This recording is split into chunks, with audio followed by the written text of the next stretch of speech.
কাল উঠছে বহুল প্রতীক্ষিত অমর একুশে বইমেলার পর্দা। মেলা নির্বিঘ্নে অনুষ্ঠানের লক্ষ্যে প্রস্তুত পুলিশ ও সোয়াট টিম। সকালে সোহরাওয়ার্দী উদ্যানে বইমেলা প্রাঙ্গণ পরিদর্শন করেন অতিরিক্ত পুলিশ কমিশনার মোহাম্মদ সরোয়ার। তিনি জানান, নিরাপত্তা নিশ্চিতে পুলিশ কন্ট্রোল রুম থেকে 24 ঘন্টা তদারকি করা হয়। মাঠে মোতায়েন থাকবে পর্যাপ্ত পুলিশ সদস্য। তাছাড়া সাদা পোশাকেও থাকবে পুলিশের বিশেষ টিম। গরমে দাপাদাপি, ঘরের চালের স্থায়ী সমাধান আনোয়ার সিমেন্ট শীট। সাপ্তাহিক ছুটিতে বিশেষ নিরাপত্তা ব্যবস্থা থাকবে। তাছাড়া প্রায় 300 ক্লোজ সার্কিট ক্যামেরা দিয়ে পর্যবেক্ষণ করা হবে সার্বক্ষণিক। নারী ও শিশুদের জন্য বিশেষ নিরাপত্তা ব্যবস্থা রাখা হয়েছে। জানান, মেলা চলাকালীন দিন ও রাতে ভারী যানবাহন চলাচল করবে না ঢাকা বিশ্ববিদ্যালয় এলাকায়। টিএসসি, দোয়েল চত্বর ও হাকিম চত্বরে থাকবে 3টি ডাইভারশন। ধর্মীয় অনুভূতিতে আঘাত করে এমন বই স্টলে আছে কিনা সে ব্যাপারে সতর্ক থাকবে পুলিশ। মবের বিষয়েও সতর্ক থাকবে নিরাপত্তা বাহিনী। তবে এখনো পুরোপুরি স্টল রেডি হয়নি। ডিএমপির একটা স্পেশালাইজড ট্রেনিং প্রাপ্ত টিম সহ অন্যান্য টিমগুলি সার্বক্ষণিক প্রস্তুত থাকবে।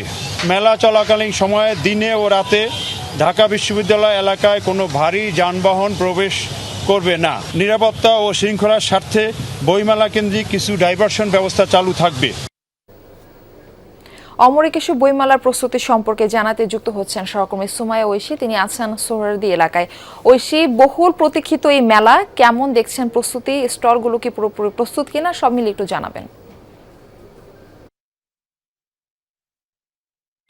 মারফি, বইমেলা কিন্তু রাত পেরোলেই উদ্বোধন। আগামীকাল দুপুর 2টোর দিকে উদ্বোধন হওয়ার কথা প্রধানমন্ত্রী তারেক রহমানের হাতে। কিন্তু এখন পর্যন্ত ঘুরে যেমনটি দেখা গেল, কোনো স্টলই কিন্তু এখনো সেভাবে পুরোপুরি প্রস্তুত নয়। বেশিরভাগ স্টলেরই কোনো স্টলের রঙের কাজ বাকি আছে, কোনো স্টলে বৈদ্যুতিক তার সংযোগের যেই কাজ সেগুলো বাকি আছে, এবং বেশিরভাগ স্টল কেবল তার কাঠামো তৈরি হচ্ছে এমনটিও দেখেছি আমরা। নির্মাণ শ্রমিকদের সঙ্গে কথা বললাম, তারা বলছেন আসলে যে মেলার দিনক্ষণ নিয়ে যে একটি জটিলতা তৈরি হয়েছিল, মেলার দিনক্ষণ পেছানোর নিয়ে যে একটি জটিলতা তৈরি হয়েছে, সেটি একটি কারণ যে বেশ কিছু স্টলের কাজ দেরিতে শুরু হয়েছে। আবার কিছু কিছু ক্ষেত্রে প্যাভিলিয়ন সংক্রান্ত যে সিদ্ধান্ত পরিবর্তন, সেটিও একটি কারণ যে এবার মেলার কাজ দেরিতে শুরু হচ্ছে। কারণ অনেক স্টল আমরা জানতে পারলাম যে প্রথমে দোতলা নির্মাণ করা হয়েছিল, পরবর্তীতে যখন দোতলা স্টলের বা প্যাভিলিয়নের বিষয়ে নিষেধাজ্ঞা এলো, তারপর সেগুলোকে ভেঙে আবার নতুন করে কাজ শুরু করতে হয়েছে। ফলে এই যে ছোট ছোট জটিলতা, এগুলোর কারণে আসলে বইমেলার যে নির্মাণ কাজ সেগুলো এখনো চলছে। বেশ কিছু স্টলের কাজ আমরা দেখতে পেলাম যে হয়তো আর 1-1.5 ঘন্টার মধ্যে সে স্টলগুলো তৈরি হয়ে যাবে।